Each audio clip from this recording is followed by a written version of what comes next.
Voltamos com Mariela Uzeda e Viviane Cruel, no Rio em Foco Especial. Em 2019, a cidade de Paraty realizou o primeiro evento gastronômico da região. O tema escolhido foi punks. Dentre os restaurantes que participaram do festival, alguns elaboraram menus com flores e plantas da Mata Atlântica. Exemplos como esse de Paraty são muito interessantes porque mostram a possibilidade que a gente tem de resgatar também para um público mais amplo, né? Que a gente estava falando no outro bloco do papel dos chefes de cozinha. De que maneira a gente pode tornar mais visível essa questão do teor nutritivo desses alimentos e do quanto eles podem ser utilizados para complementar o nosso prato do dia a dia?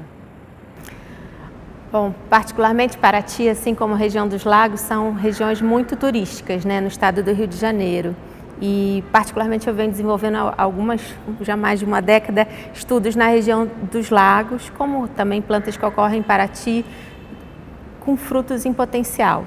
Por exemplo, a gente tem a Eugênia Seloi, que é localmente lá conhecida como pitangubaia. É uma prima da pitanga, amarelinha, grande, um teor de vitamina C fora de série. Então essas plantas silvestres, frutos silvestres, especialmente do bioma Mata Atlântica, também tem Cerrado, Amazônia, mas que são muito nutritivos em termos de vitamina, de ferro, né, e outros potenciais, assim como Minas Gerais tem, né, Ora Pronobis, que tem um teor de ferro fantástico e proteína também, ninguém imagina, né, mas esse reforço no angu, nas receitas tradicionais, nas pastas verdes, o tanto de nutrientes que as pessoas ingerem, né? Ao contrário de outras plantas que comumente a gente usa, né? São usuais, como a soja ou outras que você não tem o mesmo teor de proteína, vamos dizer assim, né?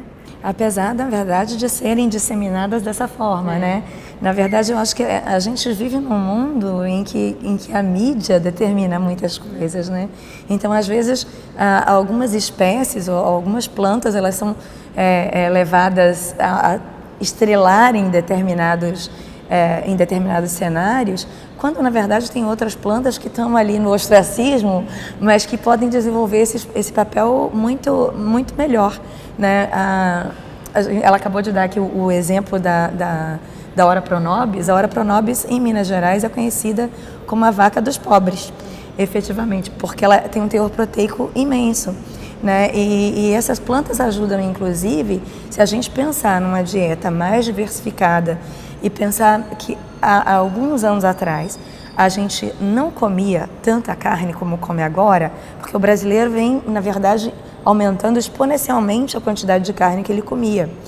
Uma quantidade até que a gente nem precisa tanto, né? E talvez fosse até muito mais interessante do ponto de vista ambiental, do ponto de vista climático, já que a gente está vivendo essa coisa do aquecimento global, né?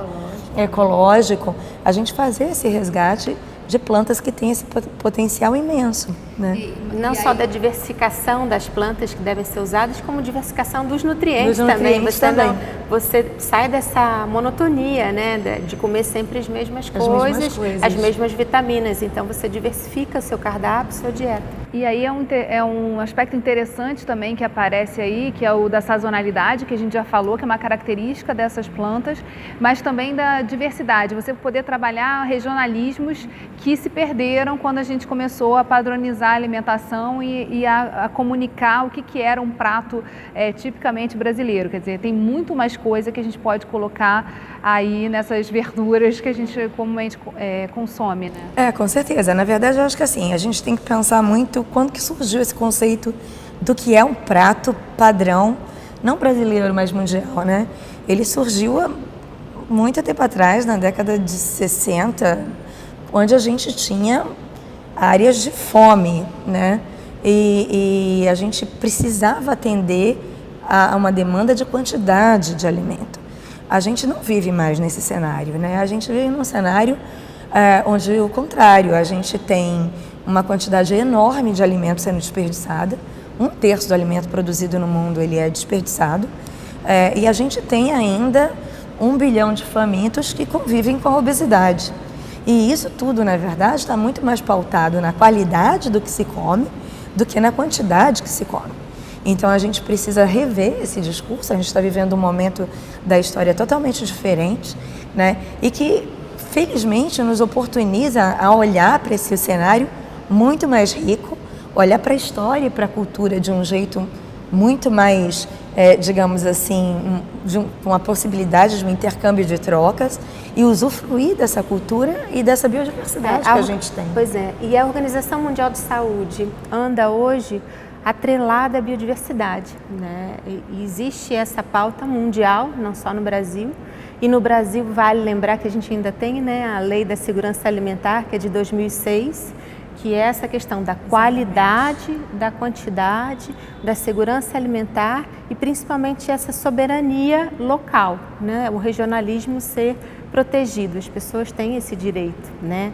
E aí, nesse ponto, a universidade, quer dizer, os centros de pesquisa têm um papel fundamental, que é justamente de disseminar essa informação e de poder chegar mais próximo, resgatar esse regionalismo, poder registrar essa diferença que existe no nosso território, que é tão grande, né, e tão diverso.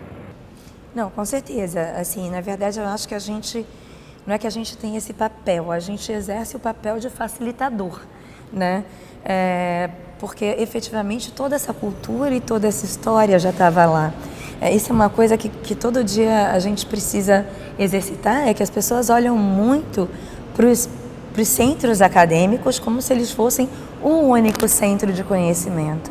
E isso não é verdade, né? Eu acho que a gente tem diferentes saberes que convivem e que podem se autonutrir, né? Então a gente tem todo o conhecimento popular, e que eu estava conversando com a Viviane antes, a gente procura trabalhar muito próximo aos agricultores, aos povos tradicionais e na verdade a gente muitas vezes é só facilitador de como efetivamente registrar um conhecimento que às vezes passou de uma geração para outra oralmente e que não foi publicado, não foi tão disseminado, mas na verdade muitas vezes é isso, a gente é só facilitador, não eu dá acho pra que gente assumir esse protagonismo. As instituições de pesquisa hoje, universidades têm esse papel no século XXI dessa ciência diferente, que é integrar saberes, né? Integrar saberes, não é um melhor que o outro. A ciência acadêmica não é diferente da do campo, elas são complementares, né? Elas integram um saber.